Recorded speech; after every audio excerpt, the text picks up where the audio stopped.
Graça e paz, irmãos. Amém.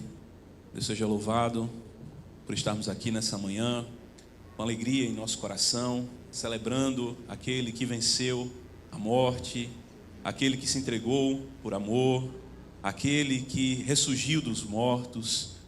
E eu convido a igreja para que possamos abrir a palavra do Senhor no Evangelho de Mateus, capítulo de número 28.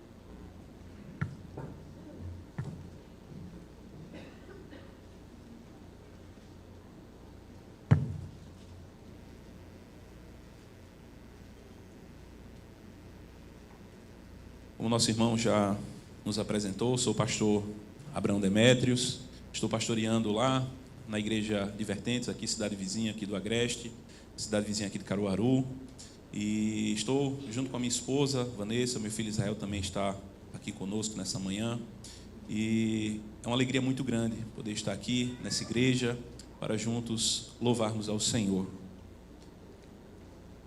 Mateus capítulo de número 28. Amém, irmãos? Amém.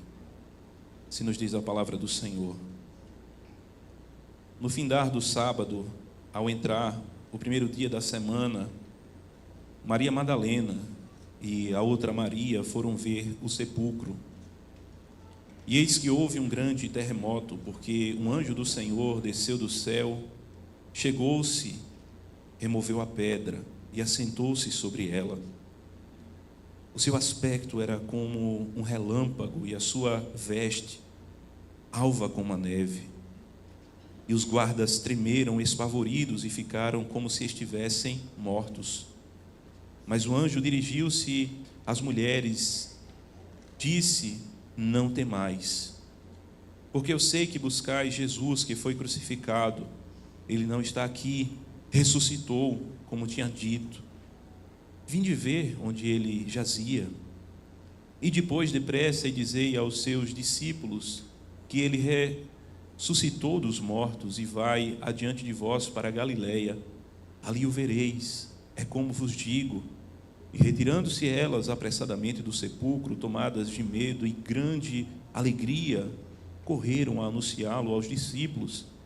E eis que Jesus veio ao encontro delas e disse: salve. E elas, aproximando-se, abraçaram-lhe os pés e o adoraram.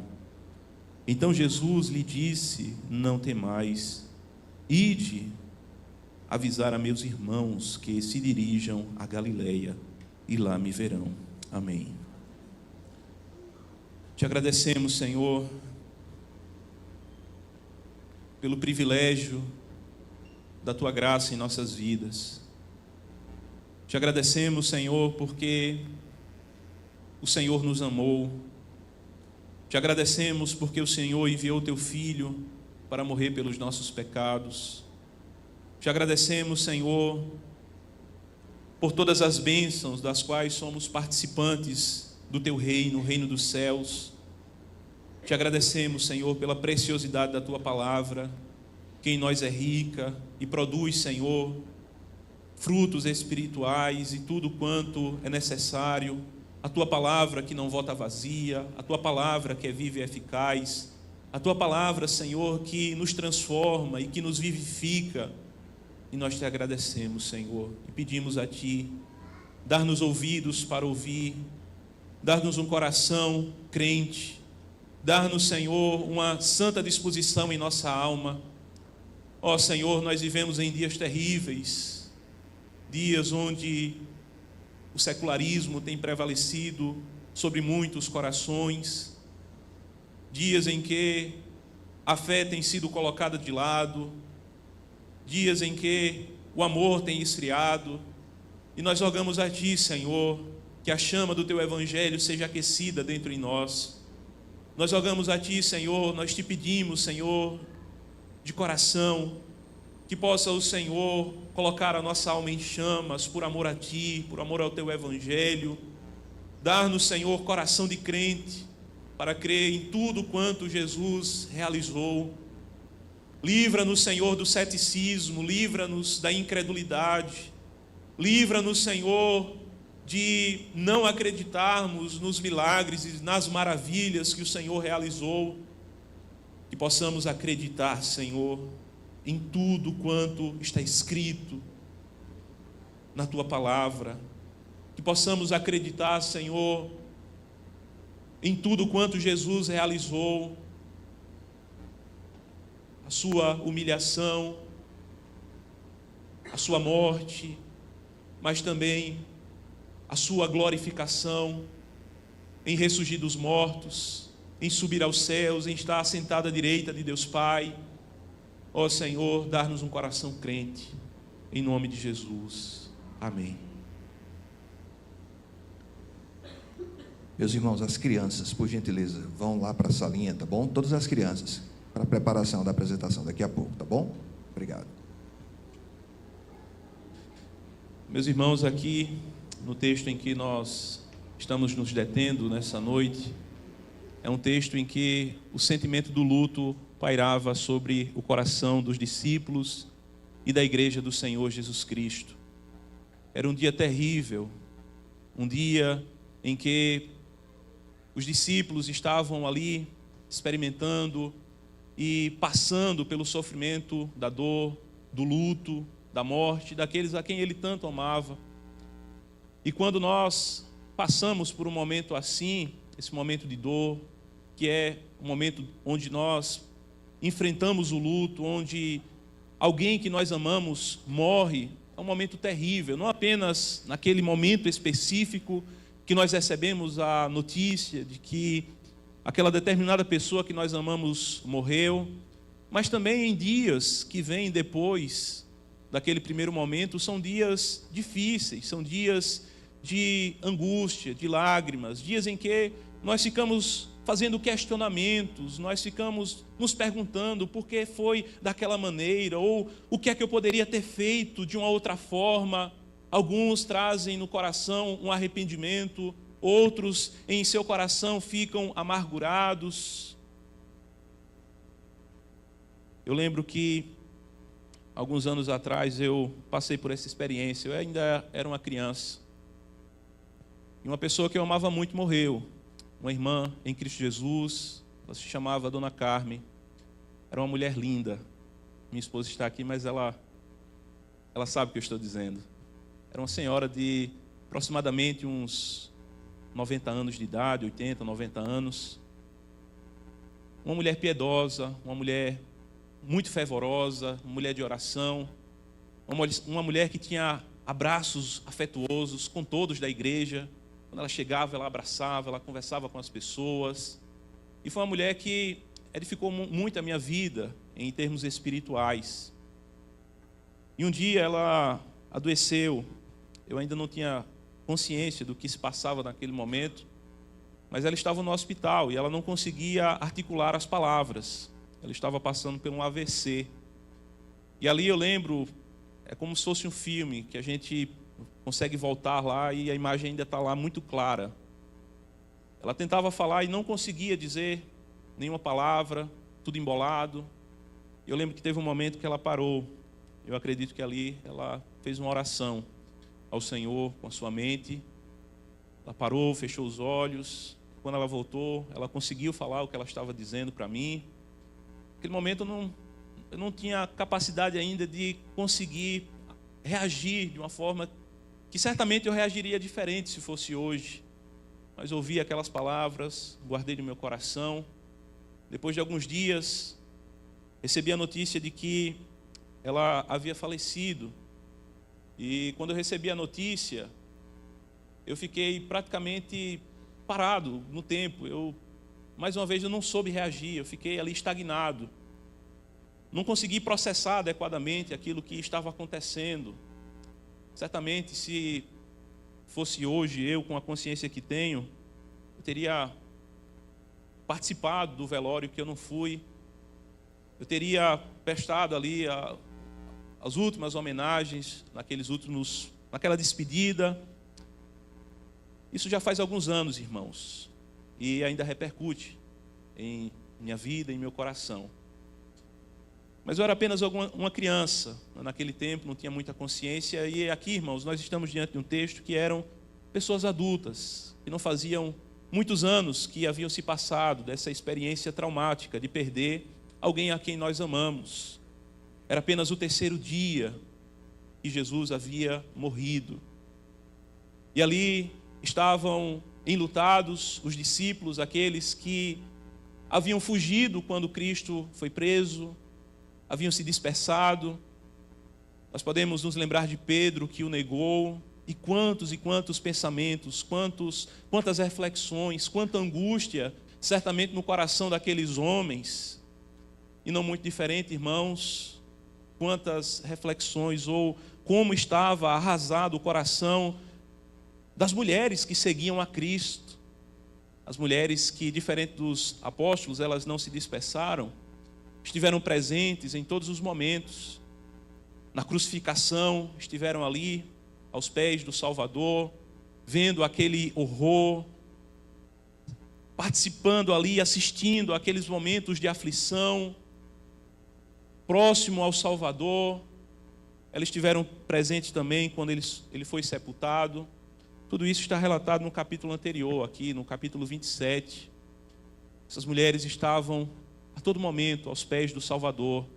Mulheres de valor, mulheres de coragem, mulheres de virtude, mulheres que são iguais, são semelhantes a todas as outras mulheres desse mundo. Mulheres com uma sensibilidade, mulheres que sentem, mulheres que, mesmo tendo essa composição, são mulheres de muita coragem, mulheres de valor, mulheres que estavam ali exercendo a sua fé. E como nós podemos ver o poder de Deus se aperfeiçoando na simplicidade, como nós podemos ver o poder de Deus se manifestando em vasos tão frágeis. Essas mulheres, elas não têm nenhum registro de um grande sermão que essas mulheres tenham pregado, ou um livro que elas tenham escrito do Novo Testamento. Mas essas mulheres, elas certamente pregaram com a vida um sermão que é tão grande quanto o sermão de Pedro, pregado no dia de Pentecostes. Um exemplo de fé, uma demonstração da graça de Deus e do poder de Deus que é manifesto no coração do seu povo.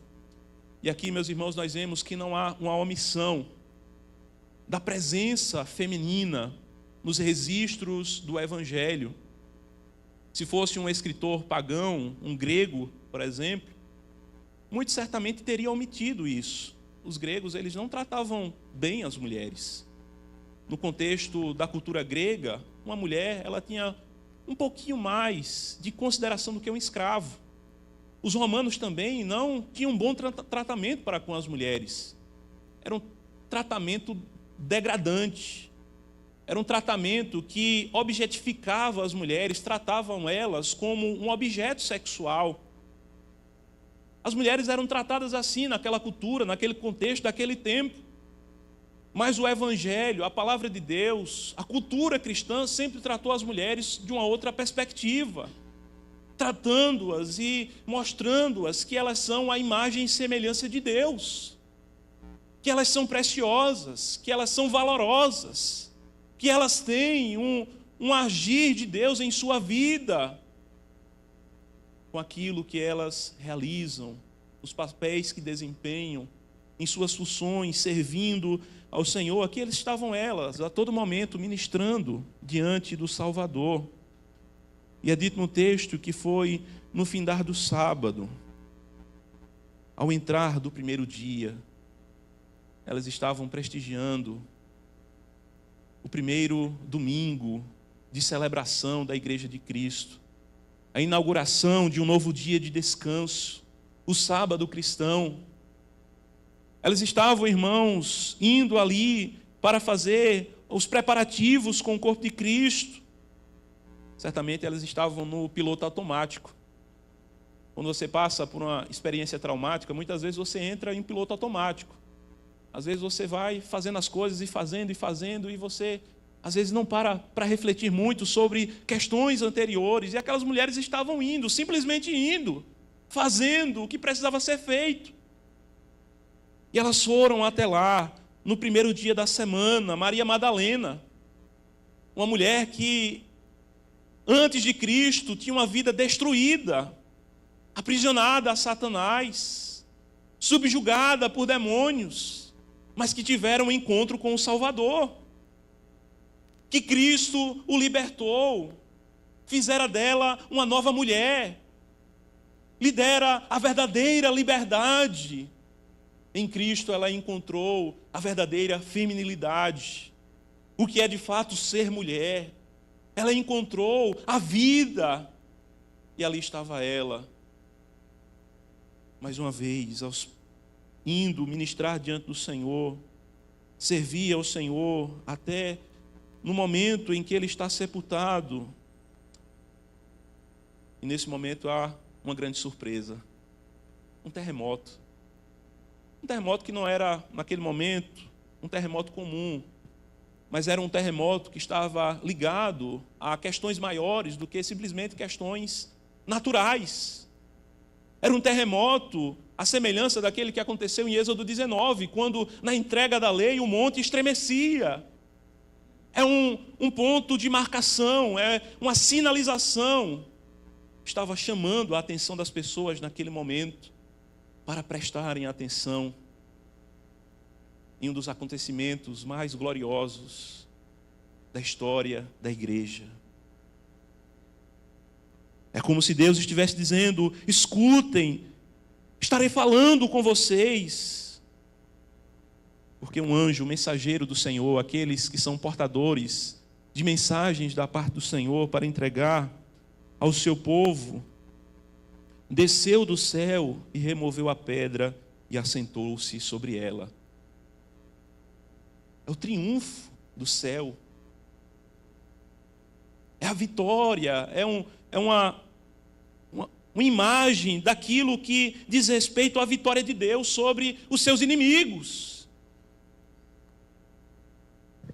Nos faz lembrar o Salmo de número 2,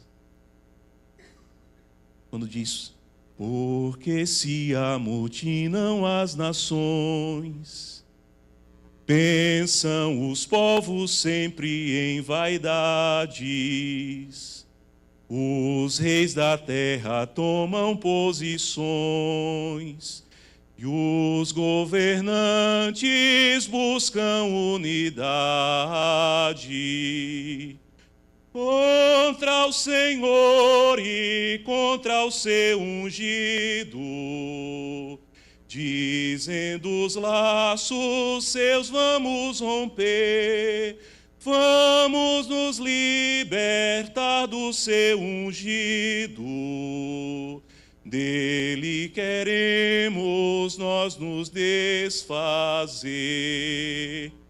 Porém aquele que nos céus está, põe-se a rir, o Senhor zomba deles, na sua ira há de lhes falar, no seu furor os deixará turbados.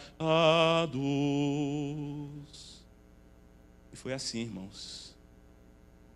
A pedra não pôde deter o Salvador. O selo não pôde deter o Salvador. Os guardas, homens tão corajosos, soldados romanos. Acredito que boa parte de nós estamos habituados a ouvir as histórias de soldados romanos. Aquelas batalhas épicas, homens destemidos, sem ter por preciosa a sua própria vida, apenas com o desejo de lutarem e de morrerem no campo de batalha, mas agora eles estão atemorizados, fingindo como que estão num estado como que de mortos. Sabe, a semelhança de um gambá, um saruê, quando alguém o captura e ele está ali como se estivesse morto. Era basicamente essa a condição dos soldados diante daquela manifestação de Deus, ao ter enviado o seu anjo, um anjo que estava inundado com a glória de Deus. O seu aspecto era como um relâmpago e a sua veste alva como a neve. Aquele anjo trazia consigo uma manifestação da presença de Deus. E os guardas estavam como se estivessem mortos. Mas há uma outra situação, irmãos, que nós vemos no texto. É que o anjo ele se dirige às mulheres. O anjo muito bem poderia, quem sabe, é o momento agora de o anjo, quem sabe, matar os romanos. Um único anjo do Senhor, diz a palavra, que matou mais de 180 mil. Mas não é este o momento. O anjo não vem para tratar com os inimigos do Evangelho. O anjo vem para confortar as mulheres. Aquele anjo veio não para remover a pedra, para que Cristo saísse do sepulcro, porque Cristo tinha e tem o poder infinito. Ele não precisava que um anjo removesse, ele mesmo poderia ter removido. O anjo remove a pedra para que as mulheres olhem que o túmulo estava vazio. E ele trata com as mulheres dizendo: não temam, não fiquem como estes aí, que estão nessa condição de temor profundo, tomados absolutamente pelo medo. A igreja de Cristo não precisa ficar assim diante da manifestação da glória de Deus. Os ímpios, sim, irmãos, eles ficam porque não conhecem ao Senhor, porque não têm um relacionamento com o Salvador, porque não abraçaram pela fé aquele que é o autor da vida e aquele que nos acolhe na família da fé. E o anjo continua dizendo: porque eu sei que vocês buscam Jesus que foi crucificado. Ele não está aqui, ele ressuscitou, como tinha dito. Vinde ver onde ele jazia. Observem, ele não está aqui. Vocês esqueceram das palavras dele. Ele tinha falado tanto que haveria de ressurgir, que ele tinha poder para entregar a sua vida e tinha poder para reaver a sua vida. Ele falou todas essas coisas, mas vocês esqueceram. Mas lá estava o anjo ministrando, enviado da parte de Deus. E nós vemos, irmãos, a sensibilidade de Deus para com a nossa condição, a nossa fragilidade. Aquelas mulheres que passaram por aqueles momentos traumáticos, vendo aquela cena de horror.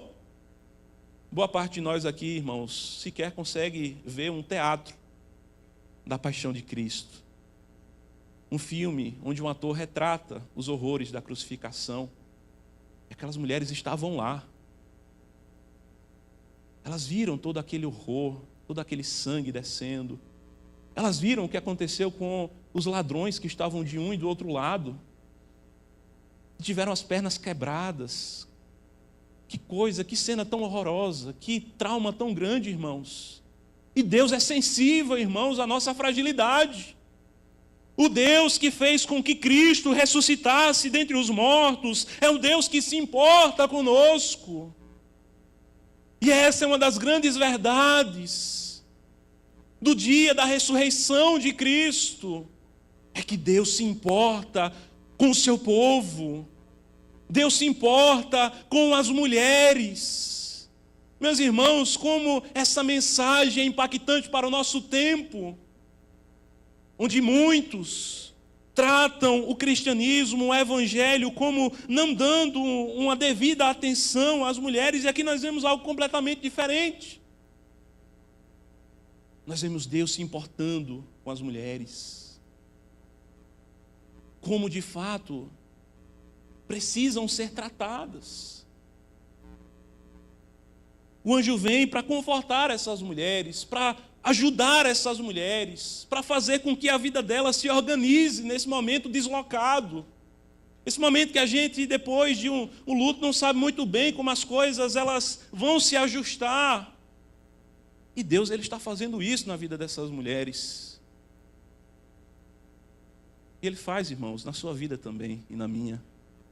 Ainda agora, com os traumas que nós trazemos, que são tão diversos: abuso sexual, violência, relacionamentos que nos machucaram profundamente, onde e em lugares que jamais deveriam ter acontecido, como no seio familiar. E Deus, ele chega na nossa vida. E Deus, ele vem para organizar a nossa mente. Ele vem para tratar das nossas emoções, Ele vem para curar as nossas feridas, Ele vem para nos recompor, para nos fortalecer. Em Deus nós podemos nos apoiar, irmãos. Em Deus nós encontramos uma bendita consolação. O Deus que ressuscitou a Jesus Cristo dentre os mortos é o Deus que trata conosco, que nos consola, que nos apoia, que se importa conosco verdadeiramente. E elas recebem uma missão.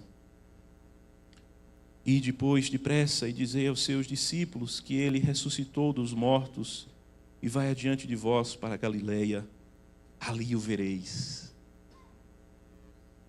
Esta é a grande maravilha, irmãos. É ver Cristo. É mais do que ir para o sepulcro e vê-lo vazio. É contemplar o próprio Cristo. Ele é a própria vida. Ele é aquele, irmãos, que firma a nossa fé, que firma o nosso coração. Não bastaria ver apenas o sepulcro vazio. Era necessário ver o Cristo ressuscitado. Vão para Galileia.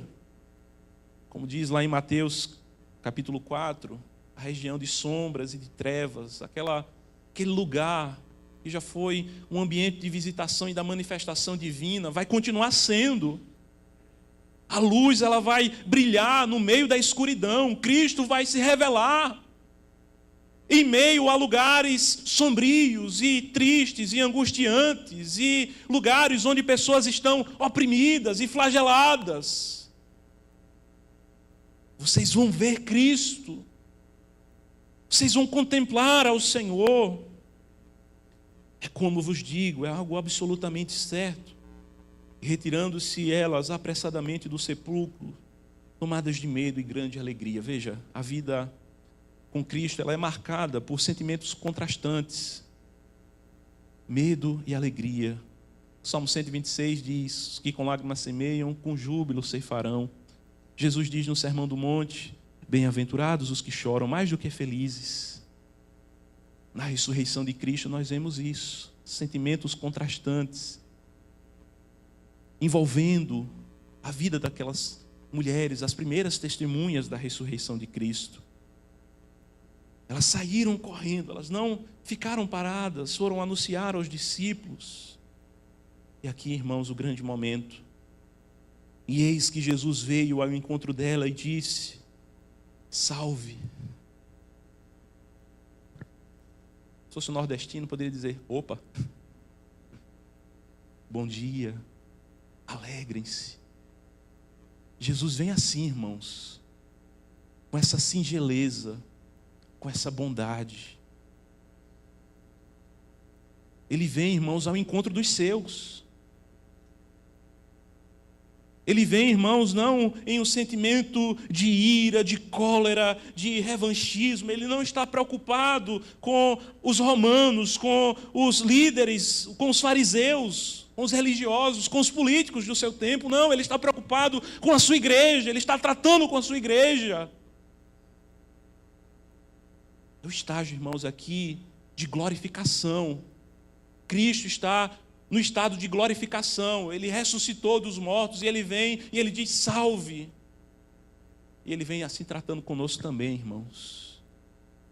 Aquele do qual se diz: não gritará nas praças, nem nas ruas se fará ouvir a sua voz.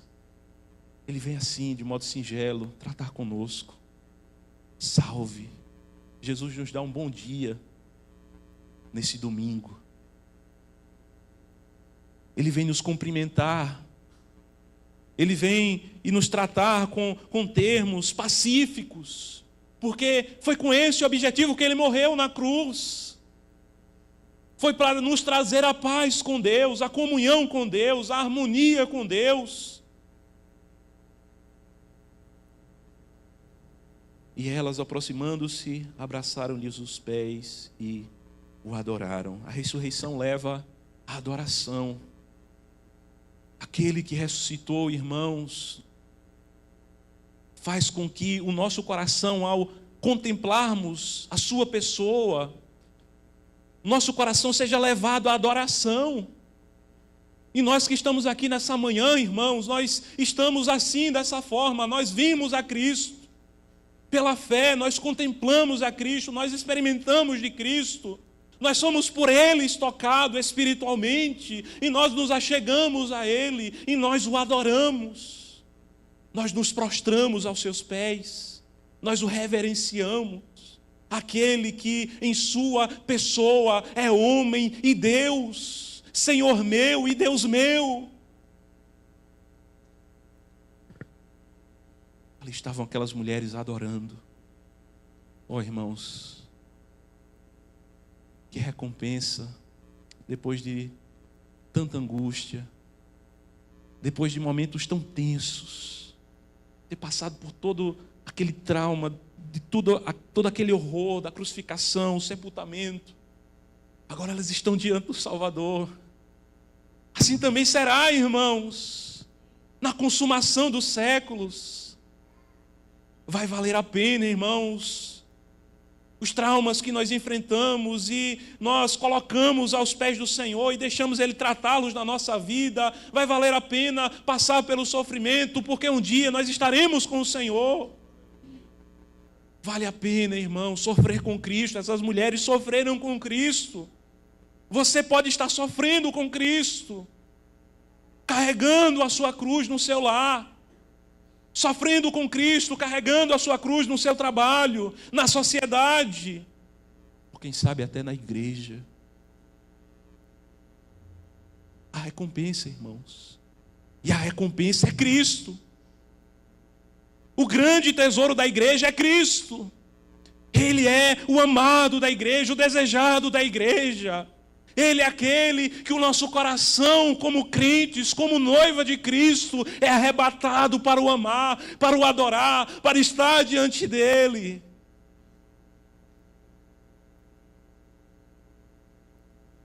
Jesus continua dizendo, irmãos, então Jesus lhes disse, não temais. Mais uma vez, irmãos, mais uma vez a palavra não temais. É uma palavra que se repete muito nos textos que tratam desse momento de ascensão de Cristo. Após a ressurreição, já se entra no período de ascensão, e todos esses momentos, até que Cristo seja levado ao céu, é compreendido o momento da ascensão de Cristo.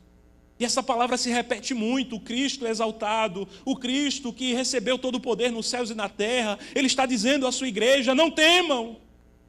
E ele continua dizendo isso para a igreja que é perseguida. Oh, irmãos, nós estamos muito bem.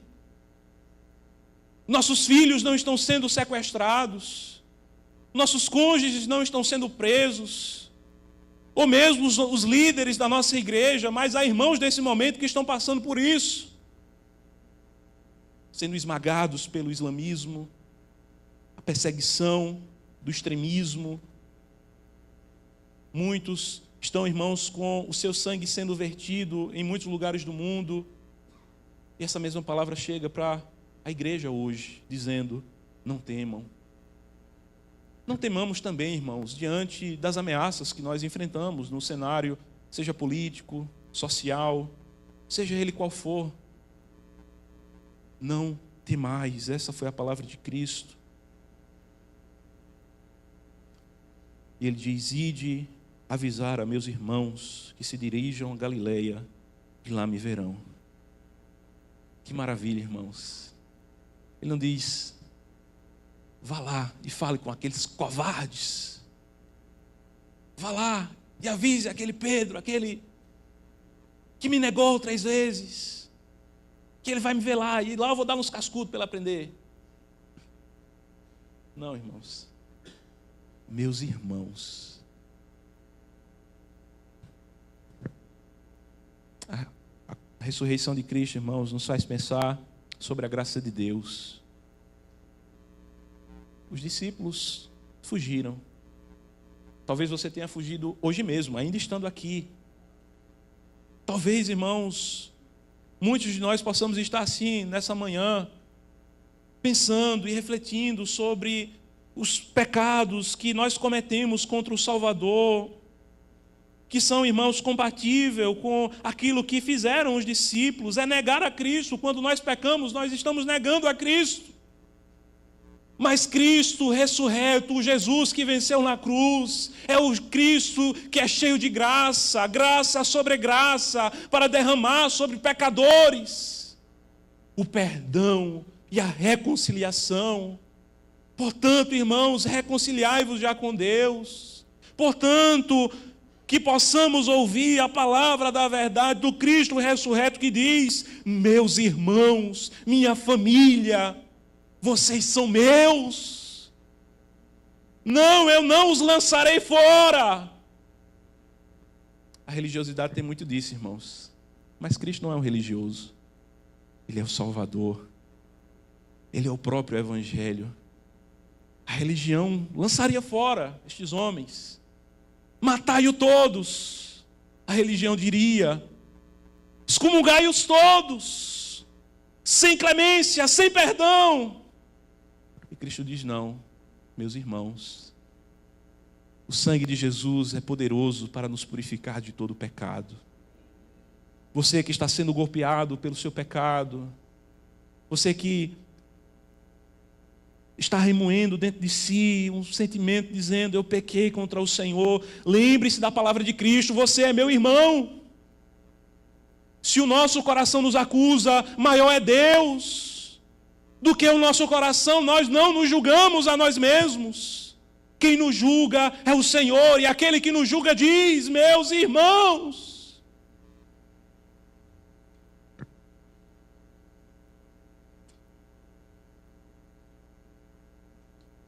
Que maravilha, irmãos. É difícil passar por experiências traumáticas. A ressurreição de Cristo nos ajuda a passar por elas de uma outra forma. Se eu não tivesse Cristo na minha vida, irmãos, eu acredito que eu estaria preso a uma ajuda psicológica ou psiquiátrica, não sei exatamente quais seriam as vias, mas eu estaria com alguns problemas de um trauma de infância que não foi ali, naquele momento, vivido de uma outra forma. Porque Cristo ressuscitou, eu tenho uma outra forma de lidar com isso. Como homem, eu gostaria de voltar no tempo e poder ter agido de uma forma diferente, ter abraçado ali Dona Carmen, agradecido pelas palavras, aquele milagre que Deus estava realizando ali naquele momento, e ter dito um eu te amo, e ter abraçado. Eu não posso fazer isso, não agora. Porque se Jesus ressuscitou, nós também ressuscitaremos. Eu creio que aquela serva de Deus, ela vai ressuscitar. Ou se eu morrer, eu estarei com o Senhor, assim como ela está, assim eu acredito. E poderei confraternizar-me com ela lá. Será um momento maravilhoso. O Evangelho, irmãos, nos dá ferramentas. O Evangelho, ele entra na nossa vida, oportunizando uma nova maneira de lidarmos com os nossos traumas, com as nossas dificuldades, com os nossos temores, com aquilo que nos esmagou no passado e que continua ali trazendo feridas e sentimentos difíceis de lidar com eles no presente. O Evangelho nos traz paz. O Evangelho nos traz esperança. O Evangelho nos traz cura. A ressurreição de Cristo nos traz tudo isso e nos garante tudo isso. Porque se Cristo ressuscitou, nós também ressuscitaremos. Há um novo dia, há uma nova criação, há uma expectativa de coisas gloriosas e maravilhosas. Jesus ressuscitou, irmãos. E é isso que nós celebramos nesse dia. Inclusive, todos os domingos, nós celebramos a ressurreição de Cristo. Celebramos a obra do Evangelho. Celebramos a exaltação do Cristo que morreu, mas que ressuscitou dos mortos. Seu corpo não foi deixado na morte, não foi deixado ele na sepultura, ele não viu corrupção, Deus o exaltou e lhe deu um nome que está acima de todo nome. E nós fazemos isso todos os domingos, celebrando esse Cristo que vive e que reina pelos séculos dos séculos.